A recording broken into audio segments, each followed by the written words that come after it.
She-Hulk episode 3. Yes, great episode. I really enjoyed it, and there's a number of reasons for which. And I'm going to try and remember to go through the stuff in timeline order here. Okay. Yeah, I know it's tricky. We'll probably end up bouncing backwards and forwards. So once again, we got like the really long intro where, bearing in mind last week's episode was like 20 minutes, we got like a minute and a half of a recap that you couldn't skip. I'm like, we've basically just rewatched the entire episode. Yes, but at least this time, because I don't think they did it last time, they actually said previously on. Oh, did they actually say previously on? Yeah, it came up saying previously on. So I was like, okay, so they are doing. It's just maybe Disney Plus just didn't have the skip feature like Netflix does. No, but it does have the skip button. Oh, does it? Yeah, they've got it on Family Guy to skip the intro. Oh, I haven't watched Family Guy on Disney Plus. It's my happy show. I get to go back and watch it. Oh, so okay, they do have the way to do it then. Yeah, they do it. They're just choosing not to. It's whoever uploads it to Disney Plus just doesn't put the marker there. They're just like, it's fine. So I think it was shorter though than last week's. No, this one was longer. Well, the like. Oh, sorry, the intro. No, sorry, yeah, the overall episode. The previously on. I think the intro was a touch shorter. Yes. Which meant it took less off the whole. But I mean, there was also less episodes from the week before for them to catch us up on. That is true. There was less need for it. Exactly. I mean, there's no need for it. There's a little bit of need. Some people have bad memories. Anyway, irrelevant. So, key notice points from this week for me. Mm-hmm. The writers of this show are very aware of toxic Marvel fans and are constantly making fun of them. Yeah. And I love it. Same. Fourth wall breaking is becoming more prevalent. Yes. And I think the prevalence of it is becoming... The more prevalent it is, the more accepting she's becoming of her situation. Yes. That's kind of how I view it. At the beginning, she's like not doing it that often because she's not like accepting her situation fully. Mm-hmm. And as she accepts her situation more, she's like breaking the fourth wall more. I'm not sure if that's intentional or a happy accident or me overanalyzing and people, bro, it's not that deep. Creative people think about this stuff when they're writing shows. They really do. Yeah. I could see it kind of being a thing like that. I also feel like they're slowly having more fun with using the fourth wall break to take a dig at general Marvel digs. Yeah. Which I love as well. The big one for me was in the car when she was on her way back to the prison. That's exactly what I was thinking. And she goes, oh, I know you guys are excited for it, just wait. But this isn't a cameo every week kind of show, and then she goes through the cameo, and she shows the camera and is like, but don't forget whose show this is, and then it runs credits. Well, yeah, she's like, this isn't going to be a cameo every week. Oh, well, I suppose there is Bruce. Oh, and there is the Wong, and then there is Abomination. Yeah. But this is my show. Yeah. But also, can we just point out, that really means important. Hulk, we are going to see Hulk again. Because last week we had the Hulk cameo. Yeah, but she said it's not going to be like a cameo every week. Oh, wait, there is Hulk. Which, to me... Well, yeah, but she's saying like they might reoccur more. Well, we were saying last week we won't see Hulk again. Right at the very end, but I doubt it. I think we might get another scene or phone call sort of thing. We also got more of the lawyery side of the show. Yes. With the B story. So we met this particular ex-colleague in the first episode, and with very little screen time, we were all very easily able to go, okay, cool. So he's a douche, that's fine. Yeah. On with the story. And then he's obviously come in because he's been convinced he's dating Megan Thee Stallion, when in fact it's actually a light elf from New Asgard, and he thinks he's been defrauded out of a fuck ton of money. I really enjoyed that second story. All good sitcoms and any show that wants to be a comedy has to have multiple running narratives. Yes. And I think they did a really good job of it. It was funny. It was lighthearted. Because of the shape-shifting element of it, you kept, when someone was a little bit weird, you're like, is that the shapeshifter? The other thing as well is like, it's a very common sitcom thing to have celebrity guests like show up in episodes. So to have Megan Thee Stallion show up is like a very sitcom thing to do in an episode, is to have like I mean, celebrity. yeah. Let's also be clear. She's a fucking superstar. Well, yeah. And like, I love that she is now canon law, that she exists. Fuck yeah, she is. Because who was the other music artist that was it? Was it 2 Chainz? No, it wasn't 2 Chainz, was it? It was. Oh, what, Hori? You're just asking me who it was. You're not telling me in what.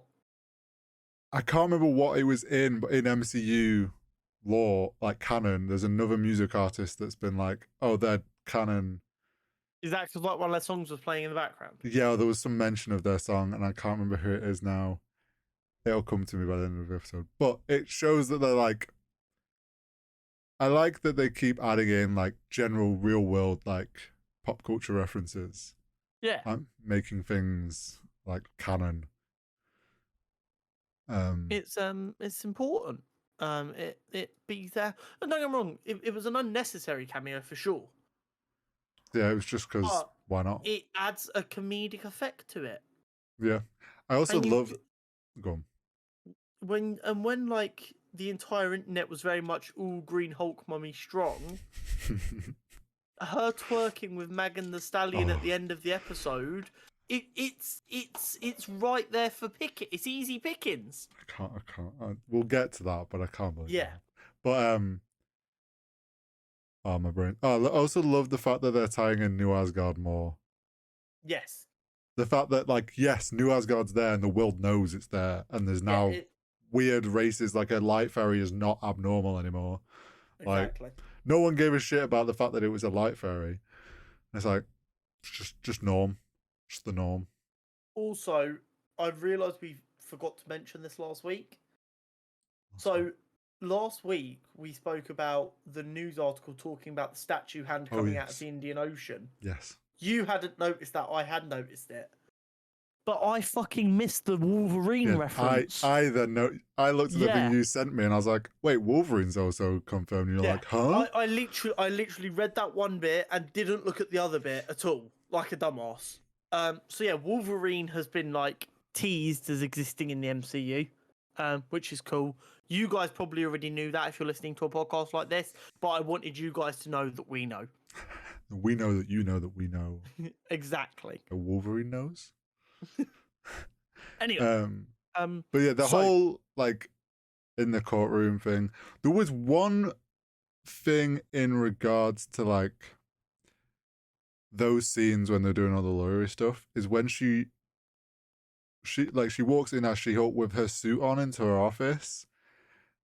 And this is probably the artist in me, and I don't think that the CGI is bad. There was just like something slightly off about it. With a Hulk in a full suit just looked off. Do you know what I did notice? In the scene before that, when she was at the prison, not in She-Hulk form, the suit was too big for her. So they did take that into account. Okay. So if you actually go... Because I remember saying, I was like, that suit looks really big on her. And then you have her going into the office and she's obviously in She-Hulk form. Yeah, and the suit fits properly.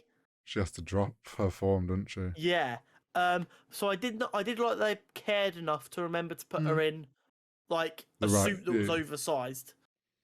It was something about the way that she walked in. When watching the episode, I went, "Oh, that looked a bit off." Yeah. But that's just my artistic brain picking up on those things. I think overall, I saw a lot of people ragging on it more so than they needed to, and being like, "Someone get Disney the correct budget they need."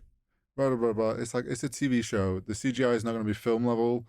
Also, it's not that bad. Like, yes, it looks a little off in places, but you're working with a big green woman in a full-on three-piece suit.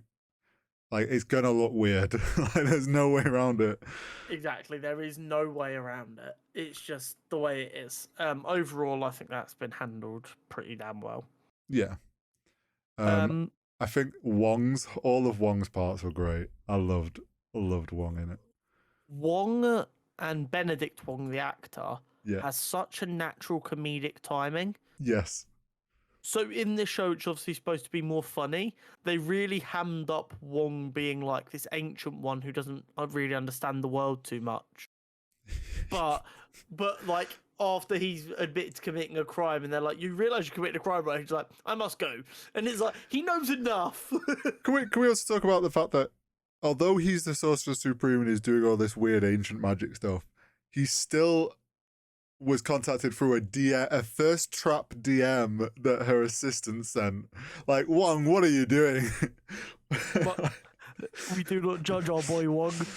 Apparently, being Sorcerer Supreme means you check your DMs. I also enjoyed the tongue-in-cheek reference for memory wipe spell. Yes, that was hilarious. I love that. He was like, "No, I can't wipe that memory." I'm not doing it. It gets messy. And she's like, "I wasn't asking you to." Oh, well, good, because it's a very messy situation to handle, which shows the like. Because he's talked about when they've done it for the parties and stuff in the past, and probably also now referencing Spider-Man. What else was there? There was just the way that he like always arrived was. Yeah, he had another really funny moment, didn't he? Not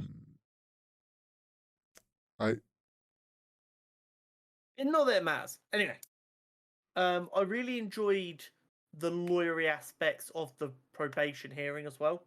Yes. I know some people don't like the redesign of Abomination. It is more comic accurate. I was gonna say, isn't it more comic accurate now? With like the fins on fins. the ears and stuff like that, and the color, it's a lot more comic accurate. Yes, the voice is a little off, but I put that down to Emil being in control. Yeah, he's more just speaking in his normal voice. Yeah, he's just it's exactly that. Yeah, he's this big hulking monster, but he's like, "Hi, I'm Emil." Yeah. Do you know what? As Abomination, he has real Thor. Huh? The rock guy. Oh, Korg. Korg, thank you. Jesus Christ, my mind was going so blank. Yeah, he had proper Korg vibes. He's like, "Hi, I'm Emil. I'm no longer a threat to society." Yeah, it was. I also love the fact that in very lawyer, like, as a lawyer, terrible thing for your client to do is to turn into the thing that you can also see why he did it. But yeah, you're like, of course he would. To him, he's like, well, I can show you that I'm in control of it. Yeah, and everyone's just freaking out non-stop. Like, no one stopped screaming, and it's just like he's in a cell, not doing it. You are all clearly overreacting. And then he just like I loved the way he took off his Crocs and then he did it, and then he bends down to pick up his tiny little Crocs, and you see like all his ripped clothes on the floor, and then he just puts them back ready for when he turns back. Yeah. And then grabs the towel and goes. I enjoyed that as well. It's like someone needs to.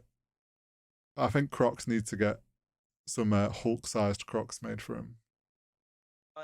I also enjoyed the meeting of his 7 soulmates. All of them in like proper culty dresses. And did you notice when he turned into Abomination, it cut back to them and they were like fanning themselves like. Yeah, I'll be honest. In that second episode or whatever, when she met him, and he was like, "Oh yeah, I've got benefit." He's got like people that were gonna pay for his land and stuff. In my head, we discussed like, is that the 10 Rings? Is this like the evil government organizations? Yeah, like what is it? I'm gonna be honest, wasn't expecting it to be actually 7 soulmates, actual 7 wives or whatever. Also, shout out Disney for polyamory being too woke. There you go for the anti-woke brigade. Look at all of this needlessness. I still don't trust him. You know what it is, and I completely get why you don't trust him, and we probably shouldn't trust him, but I want to trust him. Yeah, I like. Which to be fair, is probably perfect. Yeah. The wanting to trust him to then be betrayed will give the biggest emotional like reaction. So it's probably exactly what they want. It's the thing of like, I don't trust him, and I'd be perfectly okay if the show proves me wrong. And it's like, I'm expecting him to do something bad, and then he just never does it. It's but like, oh. But you'd be very happy if he ends up actually turning But like, himself around. And then it's like, the payoff the other way, though, is like, they want you to trust him so that if he does do something bad, or maybe they're playing the long game, maybe it is going to end and he doesn't do anything. You're like, oh, he has changed. And then a film down the line, he crops up again and he's evil. And you're like, oh, damn it, I got cheat. Like, well, one thing to note is he's told he's not allowed to transform. Yes, and he's got to wear an inhibitor. Yeah. But the guys who attacked Jen at the end were trying to get a blood sample. They were. They might attack him for a blood sample and he won't change because he's not allowed to. Oh, well, he won't be able to change. Is the thing, because he's got to wear. I think there was that moment, wasn't there, where she came up with the idea, obviously, that he could wear an inhibitor, and then she can prove that he won't change. So he's obviously gonna have to wear one of them, and I think you're right. Like, that could come back, and that's gonna cause an issue. Because he'll. Well, I mean, yeah. Well, obviously, whoever sent them, based on what they said about the boss isn't going to be happy, is going to be the overarching bad guy. Yes. I remember what the other ones I liked was when she was leaving prison. She got asked if her getting her powers was related to a mob hit, which was a reference to how she got her powers in the comics. Oh. Yeah, I didn't pick up on it as a reference to the comics. So in the comics, she had the blood transfusion after the mob tried to kill her because of her work in a case. Yes, now I remember. So I loved that reference. That was a very good reference. I also love the reporter stuff. It was like, exactly, it was what reporters do. It's like, they shout a question, didn't get an answer. Well, you've heard it here first. It's like they've just answered and said, yes, that is the case. Like, typical. She-Hulk has not She-Hulk has not categorically stated she is not a Nazi. And it's like, that doesn't mean she is. I like it as well that she went on the news, was trying to answer lawyer questions, and then he was like, after this break, we'll go through her fitness and diet. And it's like, I love the little before it cut away. They're just like, wait, what? Yeah, and she's like, It really tickled me. I'm really enjoying it. Don't get me wrong, comedy's very subjective. It might not be your style of comedy. People in our comments at me and Harry have already laughed at you, so we're not going to give too much airtime here. Making like, if you've got a valid criticism, 100% let us know in the comments, and we'll discuss it. If you just sit there and go, She-Hulk bad, that's that's not even like an opinion. That's just She-Hulk bad. So it shows that you lack any kind of constructive you have or nothing critical inside thinking. your head. Yeah, and just like sitting here going She-Hulk good is the exact same. Blindly liking or disliking something without backing it up is pointless. So we're not going to engage with you. Other than telling you you're a fucking idiot. What else? Oh, there was the fact that when those 4 guys jumped her, I was like, these are really weird, like, items that I was like, you could see that they were like energized. I was like, are these gonna actually do something to her and she's not ready for it? And then when she goes, have you just robbed an Asgardian builder? And they're like, yeah. You know what? As she said that and I re-looked what they were holding, I was like, holy shit, that's brilliant. As soon as, like, I saw the crowbar, which is what I was like, that's weird. Like, weird choice of, like, powered weaponry. Yeah. But then she says that and you see one of them's, like, they show the hard hat. And I'm like, oh, wait, that's a hard hat. And that's the only one that was kind of like, was like a mace, like, it's like, what's that? It's like a mini wrecking ball. And then they did nothing to her. And it was just... It was when they grabbed her and she started panicking, screaming, and then she went, oh, wait. And then she transformed. It just turned into Hulk. It's funny. It's instant regret from them as well. It's similar to bit in The Falcon and the Winter Soldier, where he's asking him to help tighten something, and he does it with the wrench. And he's like, why didn't you just use your fucking super strong metal arm? He's like, I'm right-handed, so sometimes I forget. Yeah. It's like assuming people have superpowers are always going to remember they have them, especially when it's still quite fresh, is silly. Exactly. Also, they're just the instant regret from those guys when they're like, "Oh, we're not winning this. Yeah. We are not being paid enough for this. We are not well trained enough for this." Interested to know who their boss is. So this brings me to my criticism. Oh, we are through 3 episodes. We are 1/3 of the way through the show. We have zero idea about the overarching story. yeah. And if it wasn't for the little bit about, oh, the boss is going to be angry, blah, blah, blah, showing that there definitely is an overarching story, I wouldn't have actually minded. I'd have been like, okay, maybe it's just like a little bit of a week-to-week following and around in the early days of being a superhero, which would have been fine. But there clearly is an overarching story, and now they've wasted 3 weeks not really taking us anywhere. Which means I'm worried they are going to once again be rushing towards the end. It depends on like it depends on who is the overarching and what they're trying to set up with the show, right? Because I don't know if this is necessarily going to be like ends in a big fight against some like main boss person. It could be leaning on like what you were saying last week that I hadn't considered, like the whole Thunderbolts and building that. Their boss could be what's the woman's name? Valentina. It could be her. And this could be all leading up to the end of it is like Abomination ends up like joining them by like is forced into having to join them, or something else like leads to that. So what I will say to that,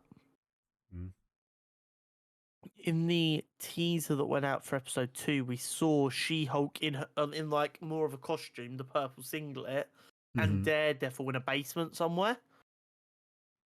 I have a feeling they're going to be working together to work out why people are trying to attempt to recreate their powers. Maybe. I am also not completely convinced that the Department of Damage Control doesn't have something to do with it. Agreed.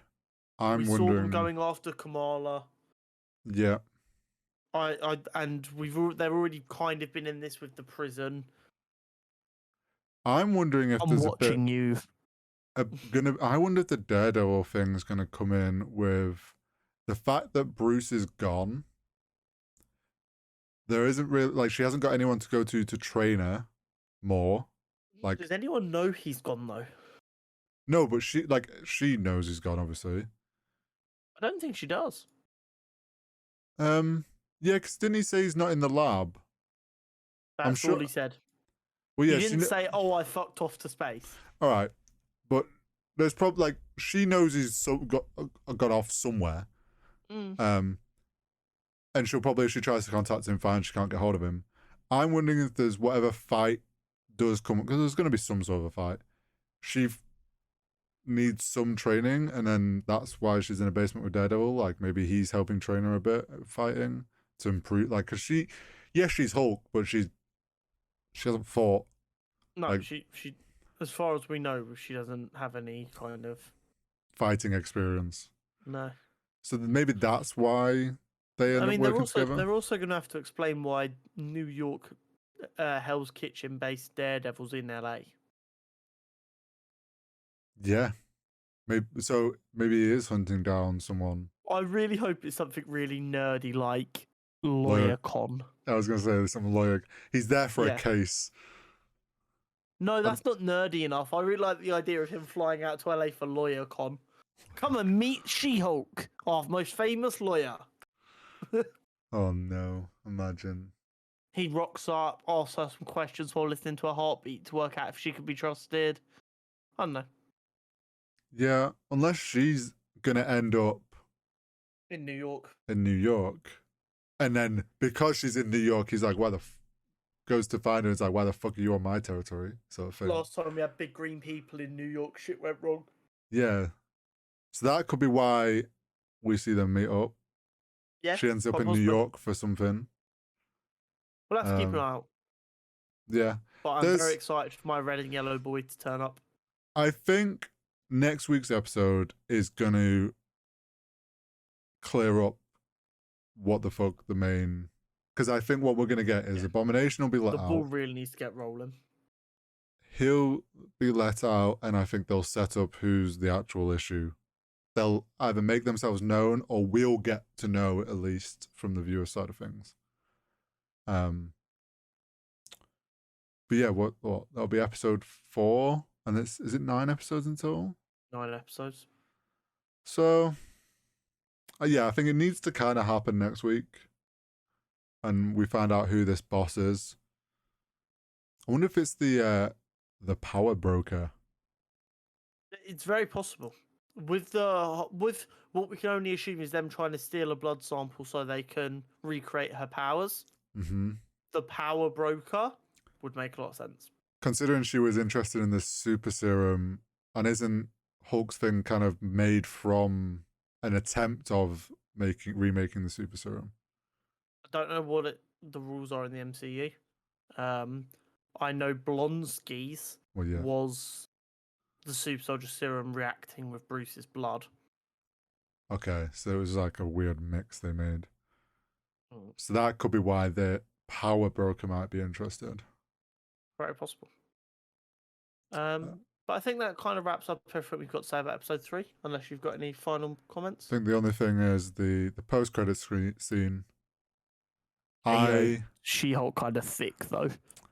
She-Hulk can shake it, and I wish I could have been in the visual effects office when they were given that scene. Marvel gave them that scene, and they had to give it to the visual effects artists and gone, right, who wants... Here is Megan Thee Stallion twerking in an office. We also need She-Hulk in a suit twerking with her. Yeah, they're like, who wants this scene? And they explain it, and it's just like, some visual effects artist had to sit there for however long that took him, which probably was a while, him or her.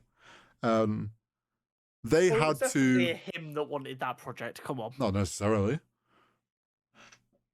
They had to sit there for several days or weeks producing a She-Hulk twerk. And I just love the thought of them going, like, not being able to tell anybody, like, because they can't tell people, they're signed on NDAs, they're not allowed to tell anyone what they're working on. Like, going home, knowing what you're producing, but you can't tell anyone. Like, I just can't believe they actually gave us that. It's brilliant. I love that Marvel's not taking itself too seriously. I think it's realised the genuine fans are going to be fair when they evaluate stuff, and the other people don't matter to Marvel. They're like, we'll make jokes at them. They'll like what they like. We're still going to make money. Who cares? Yeah, exactly. I can't wait for that to be a meme. Continue with that. Oh, it's good. And you know what? Whether people like it or not, it was fucking funny. Yeah, I started laughing when that started happening, and the way that her boss walked up and went, "Huh," and then just walked off. I don't even think the funniest bit was when she stopped twerking. She stood up really straight and said, "I will kill for you, Megan Thee Stallion." Yeah, and then Megan, just dial it back a bit. Okay, yeah. You're a lawyer. It is. Yeah, she went full fan mode. Yeah. Anyway,